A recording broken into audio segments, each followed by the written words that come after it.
नमस्कार, तेज हरियाणा से गुरविंदर पन्नू एक बड़ी अपडेट के साथ शुरुआत करेंगे जो कि आपके लिए जानकारी बहुत ही महत्वपूर्ण है। सबसे पहली अपील, आप अफवाहों से सावधान रहें और ना ही ऐसी जानकारियों को आप आगे फॉरवर्ड करें जो आपके हिसाब से सही ना हो। दरअसल आज सिरसा जिला में मॉक ड्रिल होनी है।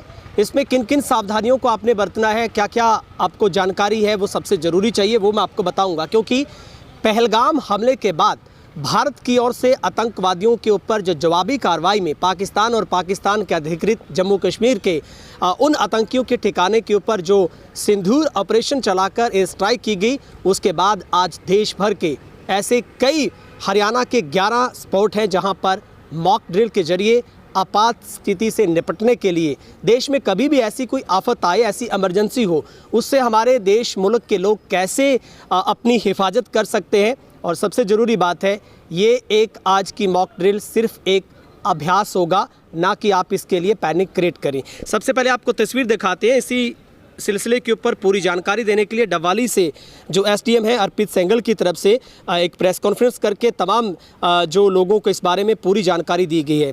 सिरसा जिला के हर गांव में एक अनाउंसमेंट भी करवाई गई है, जिसमें सबसे ज़रूरी है कि आज शाम को 7:50 से 8 बजे तक सिर्फ 10 मिनट का ब्लैकआउट होगा।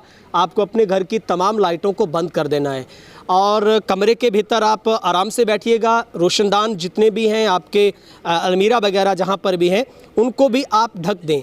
इस पूरे अगर मुहिम में आप योगदान डालते हैं तो निश्चित तौर पर देश आगे बढ़ता है और हम किसी भी आपात की स्थिति से निपटने के लिए तैयार हो जाते हैं। आपको किन किन सावधानियों को ध्यान में रखना है मैं पूरी जानकारी दूंगा। और ब्लैकआउट में आज हरियाणा के किन किन जिलों में 11 स्पॉट मॉक ड्रिल, जिसमें हिसार, फरीदाबाद, गुरुग्राम, अंबाला, पंचकुला, पानीपत, रोहतक, सिरसा, सोनीपत, यमुनानगर और झज्जर शामिल है। पंजाब के 12 शहर अमृतसर, बठिंडा, फिरोजपुर, गुरदासपुर, होशियारपुर, जलंधर, लुधियाना, पटियाला और पठानकोट, ये पंजाब के 20 जो स्पॉट है वहाँ पर मॉक ड्रिल है वो की जानी है। और हरियाणा के 11 शहर है जहां पर आज ब्लैकआउट होगा और वहीं पर डबवाली के एसडीएम कार्यालय में ही ये मॉक ड्रिल करके लोगों को अवेयर करने के लिए जो 1-2 मिनट की जो पूरी कार्रवाई है, सायरन कैसे बजता है, इमरजेंसी में आप कैसे अपने आप को सुरक्षित कर सकते हैं। क्योंकि केंद्रीय गृह मंत्रालय के निर्देश पर इसको पूरा आप सिविल डिफेंस डिस्ट्रिक्ट के नाम से समझ सकते हैं, चिन्हित हरियाणा के 11 चुनिंदा शहरों में हवाई हमले के बचने के लिए। क्योंकि जब भी एयर से कोई भी स्ट्राइक होती है तो आप अपने आप को कैसे सुरक्षित रख सकते हैं, इस बारे में पूरी जानकारी आपको दी जानी है। तो इसी में आप सबसे 8 महत्वपूर्ण इसमें जो पॉइंट्स मॉक ड्रिल के रहते हैं उसमें हवाई हमले की चेतावनी देने वाले सायरन बजाए जाते हैं। हमले के दौरान नागरिकों को खुद की सुरक्षा कैसे करनी, इसकी ट्रेनिंग दी जाती है। मॉक ड्रिल के दौरान ब्लैकआउट होगा, उस समय आपको किन किन कदमों को उठाना है, क्या रिव्यू करना होता है, महत्वपूर्ण कारखाने ठिकानों पर हमले के वक्त छिपना होता है, लोगों को जगह खाली करना, उन्हें सेफ प्लेस तक पहुंचाने की ट्रेनिंग, आम नागरिकों की मदद करने वाली टीमें, fire fighters, rescue operation management करना और इमरजेंसी कंट्रोल रूम, सहायक कंट्रोल रूम, इसके अलावा एयर रेड वार्निंग सिस्टम की अलर्टनेस भी चेक करना होता है।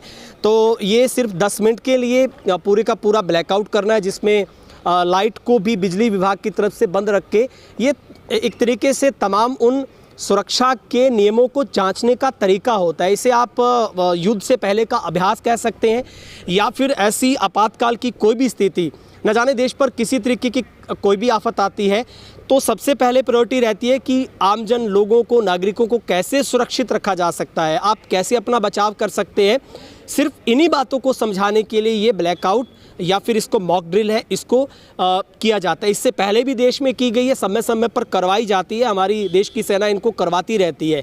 लेकिन आप इसमें पैनिक क्रिएट ना करें, घबराएं नहीं। और 10 मिनट के बाद आप लाइट जला सकते हैं, उसी सामान्य स्थिति में आ सकते हैं। आपको कोई घुटन महसूस नहीं करनी है, आपकी लाइट ऑन रहेंगी, घर के पंखे ऑन रहेंगे। लेकिन 10 मिनट के लिए आपको ये योगदान देना है कि आप ब्लैकआउट कर दें, क्योंकि अगर दुश्मन ऊपर से कभी गुजरे तो उसको पता ना चले कि नीचे कहाँ पर इंडिकेशन मिल रहा है। क्योंकि जब तक नीचे का इंडिकेशन नहीं मिलता तब तक एयर स्ट्राइक हो नहीं सकती है। इसलिए डबवाली से एसडीएम आईएएस अर्पित सेंगल क्या कुछ जानकारी दे रहे हैं वो आप सुनिएगा। और आपके गुरुद्वारा से भी अनाउंसमेंट करवाई गई है, वो ठीक जानकारी ये है कि सिर्फ 7:50 से 8 बजे तक का ब्लैकआउट आपको अपने घर के तमाम लाइटों को बंद करना है। अपनी गाड़ियों को आप रोक लें, लाइटों को बंद करके इस पूरी मॉक ड्रिल का आप योगदान दें। क्या कुछ एसडीएम जानकारी दे रहे हैं वो आपको सुनवाते हैं। आपको यहाँ पे ऑपरेशन अभ्यास जो नेशनल लेवल का ऑपरेशन अभी चल रहा है, जिसमें सिविल डिफेंस मॉक ड्रिल नाम दिया गया है, इसके ऊपर जानकारी देने के लिए बुलाया गया है। इसमें 2 पार्ट्स हैं। पहले 4 बजे फायर एंड अर्थक्वेक ड्रिल होगी, जिसमें हम जांचेंगे कि हमारा अग्निशमन यंत्र, हमारे पुलिस विभाग, हमारा हॉस्पिटल और जो एम्बुलेंसेज हैं वो कितने सतर्क हैं, उनको कितना समय लगता है अगर जो कोई आपदा आती है तो 4 बजे वो प्लान किया गया है। एवं 7:50 पर जो हमारा सभी नागरिकों से अनुरोध है कि वो 7:50 से 8 बजे तक अपनी घर की लाइटें सारी बंद रखें, कर्टेन्स लगा दें। इसका मेन उद्देश्य है कि हमें सतर्क रहना और तैयार रहना है कि कभी भी, आज नहीं भविष्य में कभी भी, अगर जो एयर रेड के लिए हमें तैयारी रखनी है तो ऊपर से कोई भी नीचे लाइट ना दिखे, इसलिए हम ये तैयारी कर रहे हैं 7:50 से 8 बजे तक। इसमें सबसे इम्पॉर्टेंट चीज़ ये है कि हमें घबराना बिल्कुल भी नहीं है। यह एक रूटीन प्रोसेस है, इससे हम अपनी सतर्कता बढ़ा रहे हैं। खाली एयर स्ट्राइक नहीं, किसी भी आपदा का अगर जो हमें आने वाले कुछ सालों में भी सामना करना पड़ेगा तो उसके लिए हम अपने आप को भी तैयार कर रहे हैं, एडमिनिस्ट्रेशन भी तैयार है और लोग भी तैयार हो रहे हैं। इसलिए घबराना नहीं है बिल्कुल भी, और एडमिनिस्ट्रेशन का पूरा साथ देना है। इस दौरान सर किस तरह की एक्टिविटी की जाएगी? इस दौरान पहले तो फायर हम देखेंगे कि फायर लगा के कि हमारा जो एम्बुलेंस है वो कितनी देर में आ रही है, अगर जो फायर विक्टिम्स है कोई उनको ले जाने के लिए जो हमारा फायर टेंडर है वो कितनी तेज़ी से आ रहा है आग बुझाने के लिए, और हमारा जो पुलिस विभाग है वो कितना सतर्क है, उसको जांचा जाएगा 4 बजे। सर इस दौरान शहर में क्या एक्टिविटी रहेगी? शहर में किस तरह जब शाम को रहने वाला है?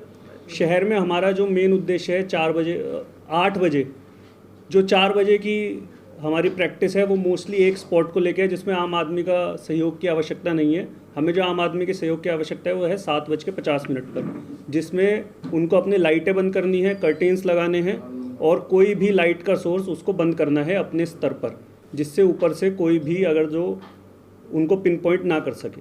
तो इसके लिए सर कोई वॉलंटियर्स का भी उपयोग किया जाएगा लोगों को जागरूक करने के लिए? इसमें हम आपसे भी अनुरोध करेंगे, आप हमारे प्राइम पॉइंट हैं लोगों तक पहुंचने के लिए। हम अपने एडमिनिस्ट्रेशन के जितने भी लोग हैं उनसे भी अनुरोध कर रहे हैं कि लोगों तक सतर्कता से पहुंचा जाए, या जो भी हमारे रिलीजियस प्लेसेस हैं उनसे भी बताया जाए, और जो हमारे ऑफिस हैं पब्लिक ऑफिस उनसे भी ये खबर पहुँचाई जा सके। बिजली विभाग की क्या रहेगी मतलब शाम को? बिजली विभाग में अभी हमारा मेन मकसद है कि लोग एक्टिव रहें, लोग खुद से बंद करें। तो अगर जो हम बिजली विभाग को लाइटें बंद करने के लिए बोल देंगे वो एक्सट्रीम स्टेप होगा और लोगों को असुविधा होगी। इसमें सिंस ये जन समर्थन का एक कार्य है, उसमें हमें लोगों का समर्थन जब मिलेगा जब वो खुद आगे आकर ये काम करें, ना कि बिजली विभाग। सर जो ग्रामीण एरिया है वहाँ पर भी अनाउंसमेंट करवाई गई है मुनादी वगैरह, वहाँ पर क्या इंस्ट्रक्शन रहेगी गाँव के लिए? सिर्फ बिजली बंद रखनी है घरों में? गाँव में प्राइमरी उनको बिजली बंद रखनी है अपनी, ताकि वो हमें बेसिकली अपनी मसल मेमोरी में लाना है कि अगर जो कुछ होता है तो हमें क्या कदम उठाने हैं, क्योंकि हम इससे अभी अनजान हैं, क्योंकि लास्ट ये बहुत पहले हुई थी और अब हम ये चाह रहे हैं कि लोग इसके बारे में सीख जाएं। मॉक ड्रिल सर्वे का अभ्यास है जी, जो तो पब्लिक को अपनी तरफ से सर आप कुछ संदेश देना चाहते हो या कोई अपील करना चाहते हो? अपील ये करेंगे हम कि इसमें जैसा कि पहले बोला, घबराने की कोई बात नहीं है। इससे हम एज अ सोसाइटी, हम जो एक समाज में रहते हैं, हम एक साथ मिलकर अपनी एक तरीके से प्रदर्शन भी कर रहे हैं कि अगर जो हम कुछ ठान लें और एक साथ मिलकर किसी कार्य को करना चाहें तो हम एक साथ मिलकर समर्थ हैं। एवं कोई भी आपदा है किसी भी टाइप की, तो अगर जो हम साथ रहेंगे और हमें आइडिया होगा कि क्या करना है तो हम उसको पार पा सकते हैं। बस हमें परेशान नहीं होना है किसी भी चीज़ को लेकर। फोन नंबर कोई आपको अभी प्रोवाइड कर दिया जाएगा कि जनरली 112 नंबर होता है इमरजेंसी का, जिससे हमारा फायर, पुलिस और एम्बुलेंस तीनों को आप पहुंच सकते हैं। पर जो सब डिवीज़न लेवल पे है उसके कुछ नंबर्स भी आपको अवेलेबल करा दिए जाएंगे। अभी अगर अनफॉर्चुनेटली एयर स्ट्राइक हो जाती है तो हॉस्पिटल में क्या प्रबंध किए गए? हॉस्पिटल में यह जितने भी इमरजेंसी प्रोविजंस हैं उनको एक बार जो CMO लेवल पे वो डील कर रहे हैं, तो वो आपको बता दिया जाएगा कि हॉस्पिटल में क्या कर रहे हैं प्रबंध। Thank you sir.